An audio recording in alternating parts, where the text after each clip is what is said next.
All right. So again, the history of Verizon and our products. Now we have been in a relationship, if you will, with Verizon since 2021. So we have done a ton now of sub grants between the Small Business Digital Ready platform and then now Skill Forward as well. 97 WBC grants have gone out the door, which is just wild. Over $1.3 million, all of that directly to the WBCs and unrestricted funding. We're like super proud of that. We all know how hard it is to get unrestricted dollars. So to have that kind of success is really great. This year, the grant pool for Skill Forward is actually smaller, and that was a bummer for everybody involved. Essentially, Skill Forward as a program at Verizon has not performed as well as VSBDR, and they were kind of like, do we want to keep investing in this? So they just lowered everybody's grant amounts. Bummer for us. We were still the #1 partner. It was no reflection on the WBCs at all. It's just the entire program shrunk. So that did make the grant pool smaller for this year, but we were lucky to still maintain the program because I actually really like the program. I just finished my own cert, so we'll talk about that in a minute. But again, across both partners over the last 4 years, we've continued to be their #1 performer. So just a huge testament to the WBC network and their relationship with their clients. So I always like to just do a quick reminder of the difference between the two platforms. This was a lot bigger last year when it was the first round, but I still want to make sure everyone's clear, especially several of you would be a grantee in both if you were selected. So reminder that Small Business Digital Ready, that is the platform that is the shorter classes. It's either on-demand classes or live events. They're typically anywhere from 10 minutes to 45 minutes. They're one-time deals. There are like some learning journeys, but nothing like Skill Forward, right? Everything in Small Business Digital Ready is designed for the small business owner. It has a ton of information about digital literacy, financial literacy, all that good stuff. So even though this call today, right now, is about Skill Forward, we do have an active VSBDR round currently going. Several of you are grantees in that round. And then we're also opening up a veteran-specific round that you guys probably saw the emails about this week as well. So there's a lot of Verizon money moving around. The Skill Forward platform, which we're here to talk about today, and we will do a little bit of a tour of the platform momentarily. This offers longer term skill building. This is things that are like you could use in a resume to improve your chances of getting a job or a promotion. All of the classes are accredited through various colleges. Like, for example, the one I just completed was through Harvard. So now I have like this Harvard X certificate. It's really exciting. But these are not just like 1-hour classes. This is a time commitment. You know, you're encouraging the clients to take advantage of these skill building resources, but it's a bigger commitment of time. They are essentially an online college class, although they're all virtual. It's all on demand. You don't have to, you know, meet with a professor or anything like that. The platform was pre-developed. Verizon did not develop the platform that it's on, unlike VSBDR.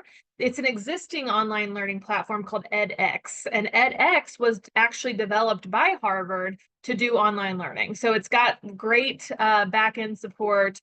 What Verizon is doing is essentially scholarshiping all of WBC clients to go through for 1 year. And so, Elizabeth, I was thinking of you because I totally misspoke on the other call. It still is 1 year. It's limited to 1 year. I thought they had removed the 1 year access, but it is still 1 year. So we'll take a That little actually bit is really good for us. so that you can get people to re-enroll. Yeah, totally. Thank you for And that. that's what I plan to do. My subscription will expire, I think, in like June, and I'm just going to sign up with another email and do another class. So, because if you're not subscribed through Verizon, they're like $900 or $1,000 to take these classes. So it's a huge win. And one thing we're going to talk about as a cohort this time is like even using the scholarship model as a marketing tool. Okay. So we'll look at the platform momentarily. A little bit about the structure before we do that, though. So again, just like last time, you can choose to apply for 2 tiers. You can say, you know what, I'm not sure I can get 100 or 200 people to sign up. maybe I'll apply for the lower level, which is 12,500. So when you do your application, you choose, do you want to go for 100 or 200? And that's just the signups, okay? So 100 signups onto the platform, 200 if you go for the 25,000.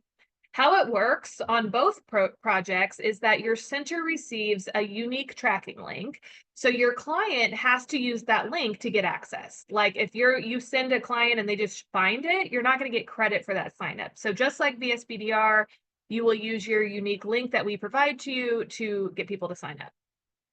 We offer support along the way. We meet as a unit once a month to talk about like what's working for people, any challenges people are having, joint marketing efforts, things like that. We continue to build upon our own AWBC kind of marketing toolbox and sending that stuff out to the bigger group. And Madison really likes putting that stuff together for you guys. So it's not like you just get the grant and then disappear for 6 months. You do have check-ins every single month as a group. Yeah, Maxine, what's up? Yeah, so I wanted to, the one thing that seems like, so the maximum is 25,000.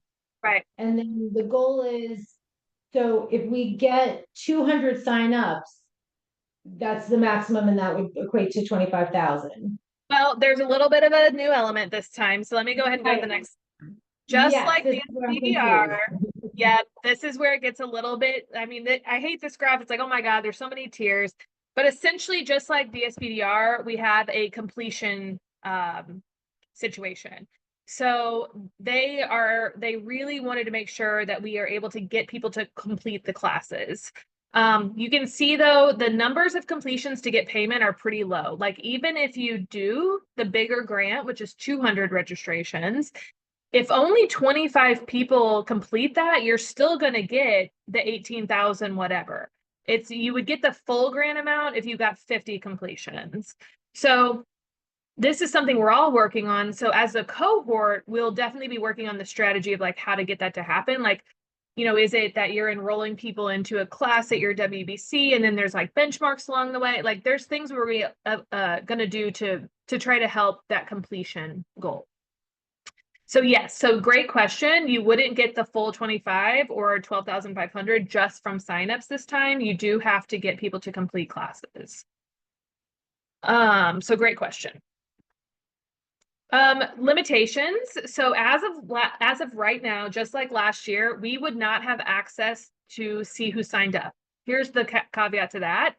They have promised that is coming. Just like VSBDR, it took 4 years. They said before Corinne and I signed this grant opportunity with Verizon, we said we only agreed to be held to these standards of signups, or sorry, course completions, if we have access to the data. There's no way for us to control that unless we know where people are in the journey. So they have swore that that's happening. I should know more next week about that. So by the time that we're accepting awards as WBCs, we'll know for sure if that's happening. Just like that, if we cannot provide you guys the data to see who has signed up and where they are in the journey, I think we would rework the payment structure, because it's just, again, it's not possible for us to get people to the finish line if we don't know what they're even doing. So that's coming. Just like we already talked about, it's a longer term commitment for your client. Like you're going to have to get them through, you know, maybe a month. Honestly, if you sit and just, you can pound out a certificate in a weekend for sure. Like it's not that difficult, but it's obviously just like the grind of doing an online class for that long. And then again, it's just the 1 year free access per client. But again, they could sign up with another email. It's not like a huge deal, but the per account, it's 1 year of access. Just like we talked about last time, you don't have to just market this to your clients. Okay, you can, we've had a whole bunch of WBCs who like their entire host staff took the class. AWBC staff is taking classes. Like your staff at your own organizations are more than welcome to take these classes. They're really awesome. I've taken 2. I'm in the middle of finishing up my second cert now. I've been wildly surprised with how much I enjoyed it. I thought that I would hate them. So that's pretty exciting news. But also, what I've seen even locally here is that our partners, like the chambers, have been super, super, super interested in this. Like, so it's something that your WBC can provide to them and get more signups. So again, At the end of the day, it's anybody. It could be my sister's taking classes and we're getting credit for that. It does not matter. So don't limit your thinking when you apply to only your client base. Be thinking about like who beyond your client base that you work with would also be interested in this platform. All right. So best practices, we really do love to see like what is the breadth of your involvement? Like how many newsletter subscribers do you have? And then that relationship information is really strong, makes your application much stronger to say like, oh, we partner directly with the chamber and we're going to market to they've said that we can market this program to, something like that is really great. And then any successes you've had with similar project delivery, including VSBDR, like those are your best practices, like just some detail. One thing I've seen a lot of lately, you guys, and listen, I use ChatGPT all day. I love it. But please don't just copy paste from ChatGPT. Like we can tell when you're doing that. And like a lot of times there's stuff in there that, and I'm not saying any of you did it, because guess what? All of you, literally everybody on this call except for Dawn is a VSBDR sub-grantee. So your applications were good. You guys would be surprised to see some of the stuff we see where people clearly did not even read what they copied over. So just letting you guys know that we can kind of tell, but use it wisely. Oh, let's see. It's okay, Devaney, no problem. Reading this, can one person take 2 certifications? Oh, that's a great question. I think it's one, it's like per individual, it's not per cert. Like they want to see a certain percentage of signups that get at least 1 class. So that's a great question. So she's asking if a person takes 2 certifications, does that count as 2? No, that's still just 1 person. Okay. Great question. Okay, so again, who's eligible? Anybody 18 or up?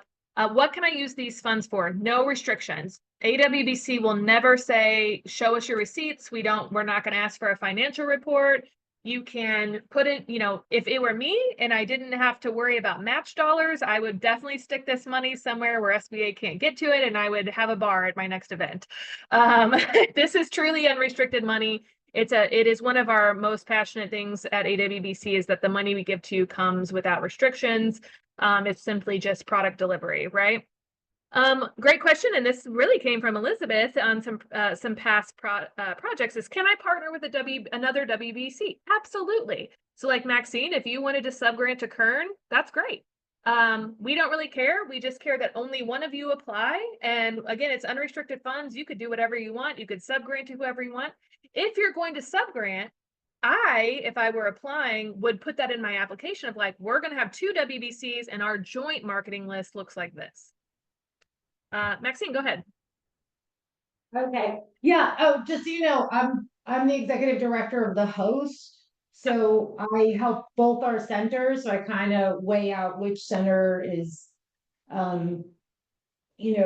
timing out who can perform, and we can also help each other. So we kind of do that because we have 2 centers that can work together. But I'm not team slow or team Kern. I'm team everything. Perfect. But I'm curious what you just said is, so like on our SBA match, if we don't put Verizon at all, like there's literally no questions can be asked. Okay, so this opens up kind of that bigger conversation about match dollars and like overmatch, what I call it. So, if you use the money to match your SBA dollars, then of course, whatever rules apply to your SBA grant also apply to that money. If you don't use it as match and you put it into your unrestricted pool or wherever you people do that, then it's to do whatever you want with. You could do literally anything as long as you're the host. You can decide. We don't care. It doesn't benefit us to show anything more than 150 match. Listen, this is a recorded call. But my personal opinion is I would never report a single dollar more to the SBA than I had to. So it'd be interesting. We would have to change things a lot. That's been a really interesting. People have asked on other calls, like, what do I do about this overmatch? And I'm like my host at my center, he was the one that taught me, because when I did my first budget, I like wrote all this overmatch in, and he's like, what are you doing? Like, don't do that. And I was like, why? And he's like, because then it becomes their money.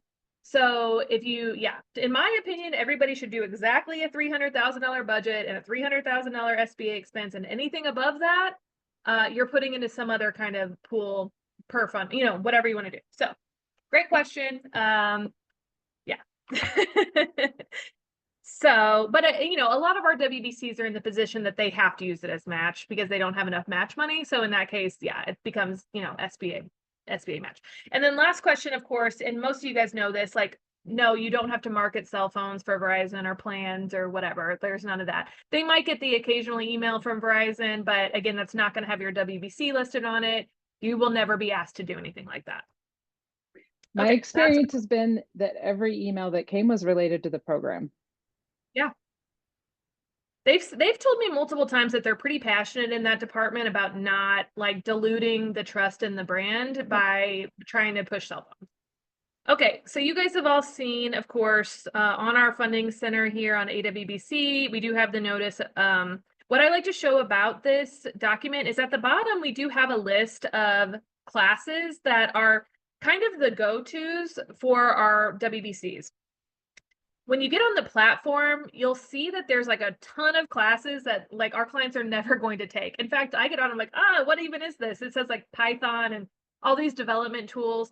So it's really great. And we're going to be also working at AWBC on marketing materials, kind of like we did on VSBDR of like a course catalog for entrepreneurs on Skill Forward. But these are examples here of classes on the platform that are just great for an entrepreneur or somebody working in our work. So like the one I just finished was the leading in a remote environment cert. We have a lot of people taking the digital marketing one. There's a lot of great opportunities, and there's several classes that are presented in Spanish as well. So like this one, I know the California centers have been using, like in LA, is the English for Business Networking. So that's a class geared towards non-English speakers to teach them English for business networking. So it's kind of cool. So there's some really great classes. And let me just go into the platform really quickly here. So like this is my profile on the platform. You can see here are the certificates that I have completed. So once those are in there, this is where they are. But if I go into courses, which is what you are interested in, you'll see what I was saying that, let me go to the dashboard. No, shoot. Sometimes I will tell you, and I'm sure Elizabeth would say the same thing, that this platform is sometimes a little tricky to navigate. But you'll see here what I was saying, like, this is where like the communication with the clients is important, because if you just say log in there and find your class, they're going to be like, what? Like, what is technical support basics for like, what is that? You know? But you can go in here and find the ones that are more entrepreneurial friendly. And again, I recommend using kind of like our own marketing materials to direct them to the right classes and things like that. But there's a ton of classes in here. Foundation of AI, we should probably all be taking right now. Things like that. But this leading in a remote environment and leadership and communication, those are two of our top classes so far. Again, those are presented through Harvard. One quick limitation I want to talk about that I should put in the slides. So when you're marketing the classes to your clients, you can say, this class is offered through Harvard. You cannot use their logos.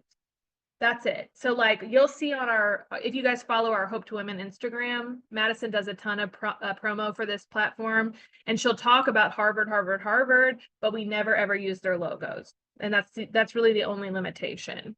But it's not just Harvard, there's University of Maryland, like there's all kinds of different schools in here. So, but your certificate, when you do complete it, does say like this was, you know, that I completed it through Harvard X, which is their online learning. So it's pretty cool. So any questions about any of this so far? Elizabeth, you were in it last year. Do you want to share a little bit about your experience? In fact, not only was Elizabeth in it, she was our top performer like immediately, which was amazing, out of South Dakota. So please share like what your experience was like. We worked with SDCEO East, so we partnered together on it. We're both hosted through the same institution and split the grant, which gave us one link that we were both sharing. So we were able to share marketing materials and efforts. We had a big conference in October. We held a raffle for that. I think that was pretty successful, and that was just for signups. We also shared it through our host organization, which is Board of Regents University in the state, through their HR department. So one of the pillars of the university's strategic plan is professional development. And so we were able to offer this free resource. I don't know how many people signed up through any of these given avenues, but we did see where there were upticks in it. So I think clients were very receptive to it. Students struggled a little bit more with understanding kind of how they would build those skills into kind of their resume. They weren't quite at that point, but a lot of people were really interested in it. I think we were, I don't know, not quite double the number of signups we needed to have, but pretty close. And would love to do it again, just because our network is actually asking, can you, do you still have that? Can we access that? And we say, not yet, but soon. Smart. I love it. So Great. happy to answer any other questions about it and support the work that AWBC is doing to support all of us. I think it's pretty phenomenal, and the flexibility with the funds is also great. Yeah, awesome. Jamise. Yes, my question is, when you say students, are you talking about collegiate on the post-secondary side, or are you talking about students like my daughter who is in high school? What students Post-secondary.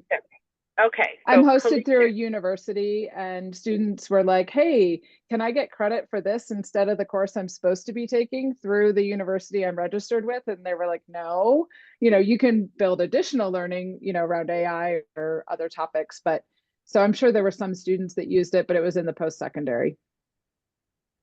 Gotcha. Thank you. You're welcome. So really the new challenge for sure this year will be like, how do we get people to actually complete the classes? So again, I'm glad that the levels that they expected us to do that were quite low. I mean, 13 people, 25 people, 50s, things like that. But again, we will have access. I was actually trying to log in right now to the dashboard to see if they have updated it yet. I mean, they were building out this dashboard. And then also for you, Elizabeth, or because I think you were the only one last year, but they said that finally they're fixing like the sign-in issue.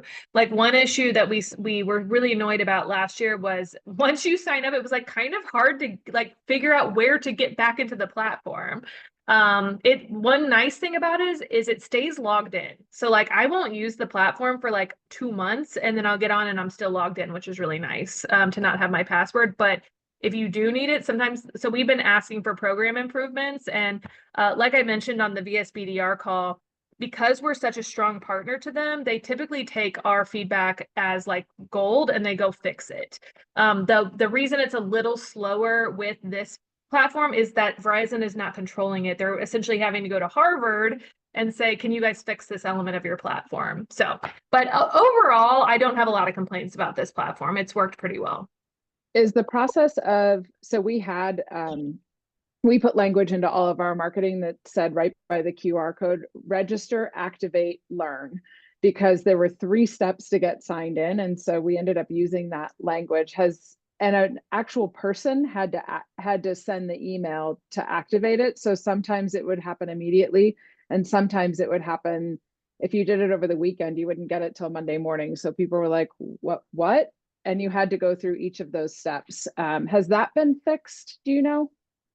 I think that or improved? Yeah, I think it is improved, and I just got distracted because you guys they have started fixing it. Like I can see this is going to be so great. This is going to make your grants so much easier. Like I can see in our dashboard now where people are. Like you can even see if they haven't logged in 30 days. This person failed. I don't even know how you fail something like this. But this is really great. So just like VSBDR, I'll be able to send you where your people are at, which is really, really great. Can we see who signed up if we did this before? Can we see who signed up previously? And this might be just like some beta data. I'm not really sure yet. They haven't. It looks like it, because look, I can even see from like June of last year here.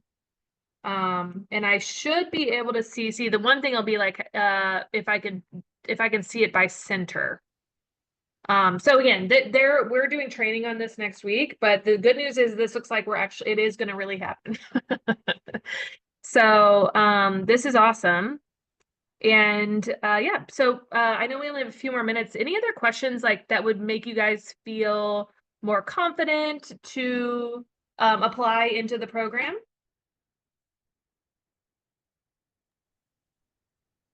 No, it seems really clear and we're gonna apply for one of our centers so that we can work as a team to make sure we complete it. Yeah, that'd be awesome, Maxine. And like I said, just mention in there that you plan to work 2 centers through it. I think it does strengthen an application if you have that option. But then Yeah. also like Devaney and Dawn and you guys are statewide operation, like those type of things we do take into account when we look at applications. Like we know that even if you don't have 2 centers, but you're still serving the whole state, like those kind of things matter as well. So we try to make sure like there's a very, very robust and complicated selection journey, and we do look at things like geography and diversity and like just everything we can to make sure that it's a very fair process, but that we don't have no offense to Maxine, but not 22 California centers as our grantees. I know, I Because y'all- gotta jump on that call, right? How many are being given out? Yes, so the pool is 124,000. So that's the thing, is it'll be a mix of between 5 and 10. So because it'll either be 5 that did the 25,000, it might be we did this last year and it was like 8 and 4, like where 4 of them did the lower level. So we try, honestly I want as many centers as possible to get funding, but we're just so limited with the grant pool this time. So it'll be between 5 and 10 centers. I also may approach you guys and say, look, you applied for 25,000, but like would you consider a half grant if like you're the only, you know what I mean? Like there's going to be some caveats, but we would have those kind of conversations with you directly. Perfect, okay, so you'll bring that up, it's not an all or nothing. Perfect. No, no. All right. Perfect. Thank you, Betsy. Anybody else have any questions while we're here? I know that some of you, if you guys already, like Elizabeth, you have a link, like if you want to get in, keep using your link is still live. Everybody else, you don't have live links yet, but you can, the link that is in the FOA does like count towards our progress. So if you are going to check it out and sign in, please just make sure to use our link because our total project as a whole will get credit. So that would be great. And then once you have your own links, obviously is when you would start promoting beyond yourself. So this one is a little bit more restrictive in terms of the information they collect for the sign up, which is interesting that if you sign up as an individual, so VSBDR only asks for an email address, so you can change that email address. The Skill Forward also asked for a phone number, which they were using, I believe, as an identifier to make sure that it was unique sign up. So there was a little bit more information like zip code and email address and phone number. And not that you're getting phone calls, but I would just point that out for people who are checking out the platform, that if you want to be your own sign up, then you can wait till you get your unique link. Yeah, you totally can. Yeah, if you know you're going to take a class yourself, wait till you get your own unique link. Yeah. Totally. There's nothing magic that you need to see about the program before applying, beyond what Jesse's shared, or what you could see on the intro, kind of website for it. But once you register, then you cannot register yourself for your own program. Yep. Thank you for sharing that. You're welcome. Okay, Dawn, Devaney, Jamise, did anybody have any other questions about this platform? I do not right now. I may go ahead and log in with that link. I have an alternate email I could use if I wanted another account later. I'd just like to look through it a little bit further too. So and the other Jessie may have questions for you next week. So yeah, absolutely. Please, if she has any, let me know. I'm good. Elizabeth answered my questions. Thank you, Jessie. Awesome. Well, you guys are all doing great on VSPDR, so I have a lot of faith in you. So thank you so much. And a sneak peek, you guys will hear about this on the next cohort meeting, but the small business grant is going to open on May 1. So that's going to help everybody. Saw that in an email that Yep. came out from Verizon, so that was exciting. Well, I'll see you guys later. Let me know if you have any problems with the application, and look forward to seeing them. Thanks, Jesse. Thank you. Yeah.